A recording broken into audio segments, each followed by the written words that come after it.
नमस्कार, मैं हूं राकेश कुमार। आप देख रहे हैं मत अभिमत।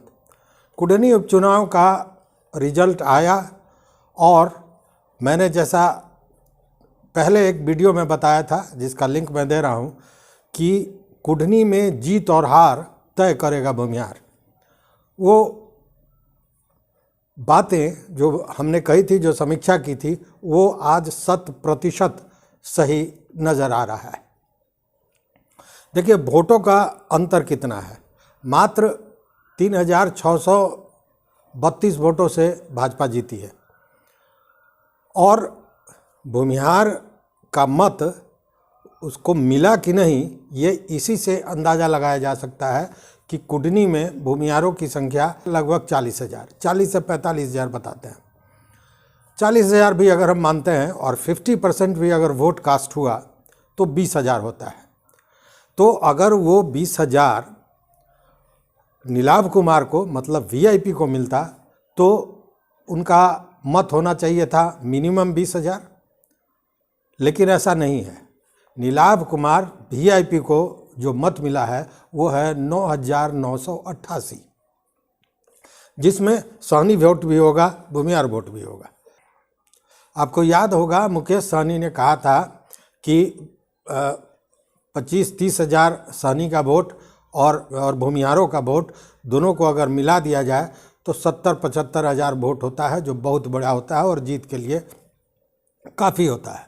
शायद यही सोचकर उनके यहाँ कल से मिठाइयाँ भी बन रही थी, घी के लड्डू बन रहे थे, लेकिन जब रिजल्ट आया तो मामला उलट गया, इसलिए कि भूमिहारों ने नीलाभ कुमार को मत नहीं दिया।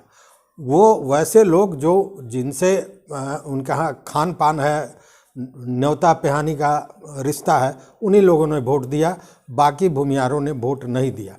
अगर भूमिहारों ने वोट नीलाभ कुमार को दिया होता तो भाजपा की वही स्थिति होती जो बोचहा में हुई थी।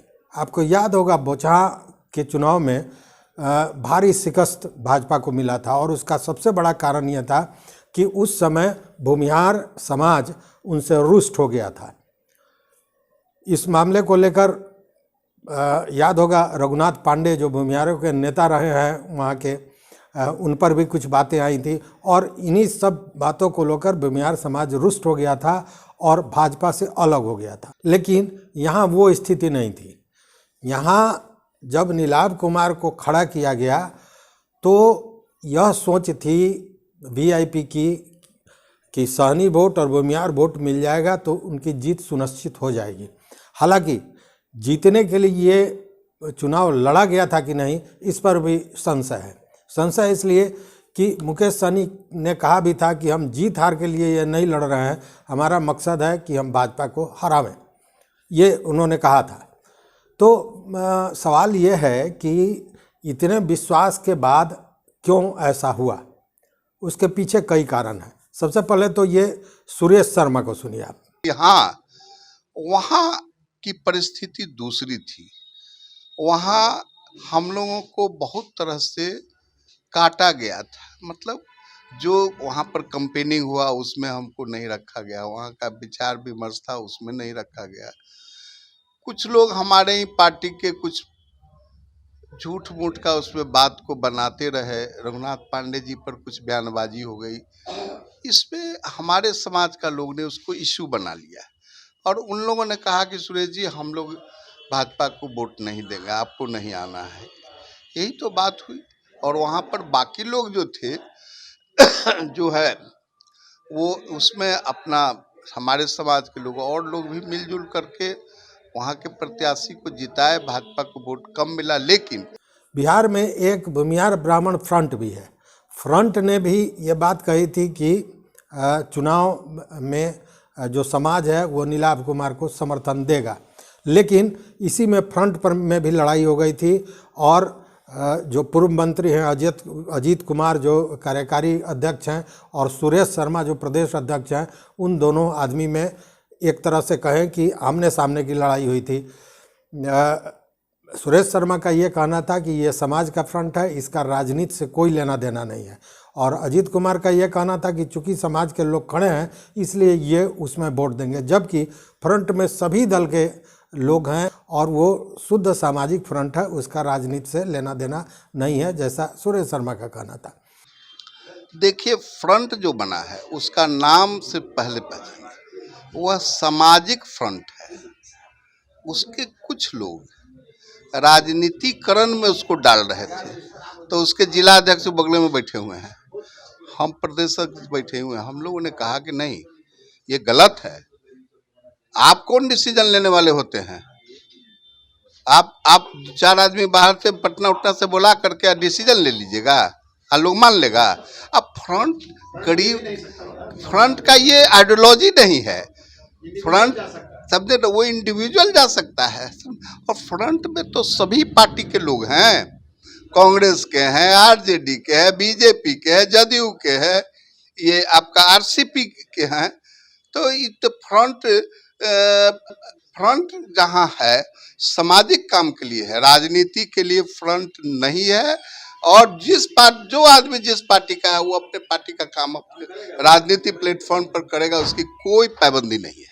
अब जरा जानते हैं मुकेश सहनी की स्थिति।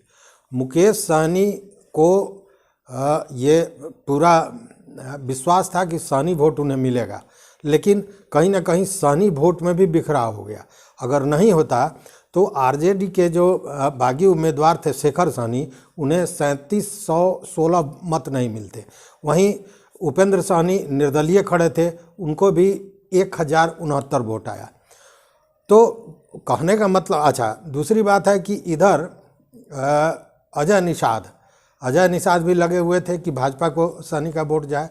मतलब कि सहनी के वोट में तो बिखराव हुआ ही, और बहुत कम भूमिहारों का वोट भी मिला। मतलब कि भूमिहार का वोट भी नीलाभ कुमार को बहुत कम मिला है, और वहीं लोगों का मिला है, जैसा मैंने कहा, कि जो उनसे व्यक्तिगत संबंध रखते हैं। आम भूमिहार समाज के जाति के नाम पर वोट नहीं देकर भाजपा के साथ इस बार निश्चित रूप से चला गया है, और तभी ये स्थितियां सामने आई हैं। लेकिन अब ये भाजपा को भी सोचना होगा कि भूमिहार समाज, जिसको वो हमेशा से दरकिनार करती रही है, जब भूमिहार समाज ने भाजपा का विरोध किया है या भाजपा से रुष्ट दिखे हैं, तब तक भाजपा को हार की मुंह खानी पड़ी है, जो आप देख रहे हैं बोचाहा में हुआ था। लेकिन एक बात तो तय है कि गठबंधन की अभी जो राजनीति चल रही है, उस गठबंधन की राजनीति में अगर कहें तो वीआईपी ने अपनी जगह निश्चित रूप से बना ली है।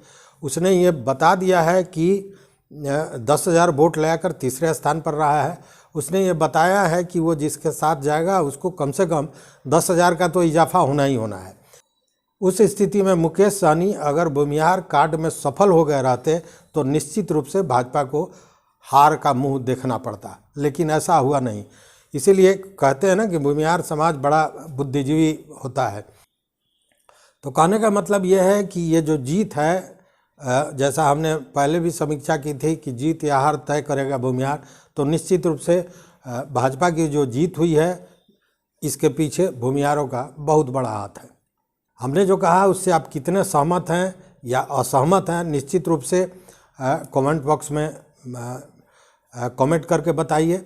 अगर चैनल पर नए हो तो निश्चित रूप से सब्सक्राइब कीजिए, दोस्तों को शेयर कीजिए, और घंटी जैसी आकृति है उसको दबा दीजिए, ताकि हम जो वीडियो बनाएं वो आप तक पहुँचे। तो बहुत बहुत धन्यवाद, कोटिशा आभार।